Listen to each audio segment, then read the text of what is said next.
নমস্কার বন্ধুরা, আজকে আপনাদের কাছে আবার একটা নতুন রেসিপি নিয়ে চলে এলাম।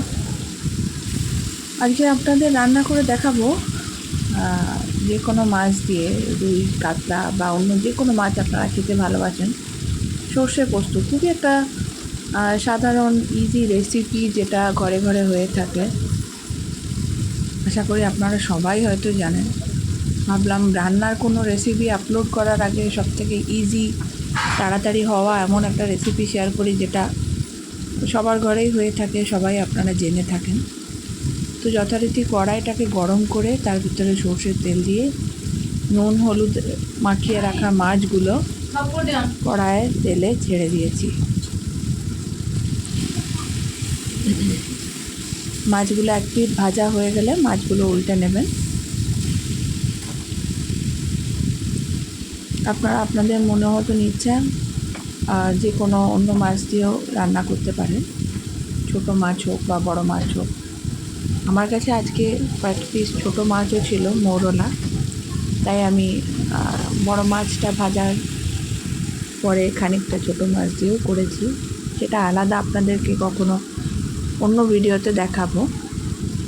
তো আরেকটু তেল দিয়ে মাছগুলো পিঠটা উল্টে দিলাম ভাজতে দেওয়ার জন্য। ভালো করে ভাজা হয়ে গেলে মাছগুলোকে তুলে নেব। আপনারা কে কেমনভাবে রান্না করেন সর্ষে পোস্ত দিয়ে, সেটাও কমেন্টে লিখে জানাতে ভুলবেন না। সর্ষে পোস্ত রান্নায় কি আরও অ্যাড করলে খেতে আরও ভালো হয়, নিশ্চয়ই আমাকে কমেন্ট করে জানাবেন। তুলে নিলাম মাছগুলো, ছোটো মাছগুলো একটু দিয়ে দিলাম। যেমনটা আপনাদের বললাম, আমার কাছে খানিকটা অল্প ছোটো মৌরলা মাছও ছিল, দিয়ে দিলাম সেটা। এবার সাথে সাথে আমি একটা পেস্ট বানিয়ে নেব, মানে মিক্সচারটা বানিয়ে নিচ্ছি। ক্যামেরাতে আমার ঠিক করে আসেনি, তাই আমি বলে দিচ্ছি। তাতে 1 চামচ সর্ষে, 2 চামচ পোস্ত, সামান্য নুন, হলুদ,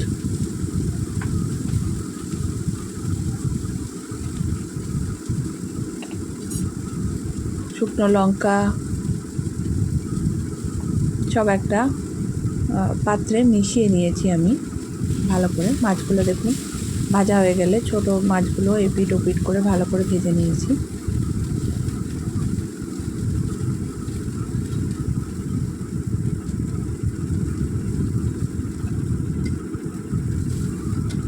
কালো জিরে দিয়ে দিয়েছি যথারীতি।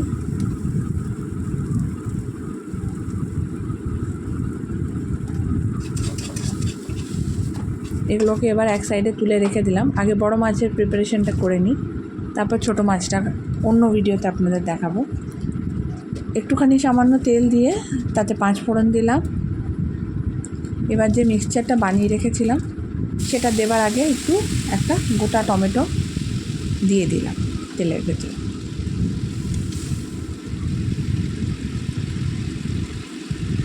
এখানে আমি 2টো টমেটো ইউজ করেছি, যাতে টেস্টটা বেশি ভালো হয়।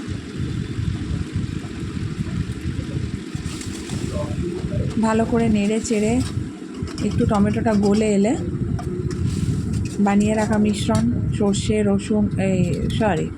সর্ষে পোস্তর মিশ্রণটা দিয়ে দিলাম। একটু মাখো মাখো ভাব হয়ে এলে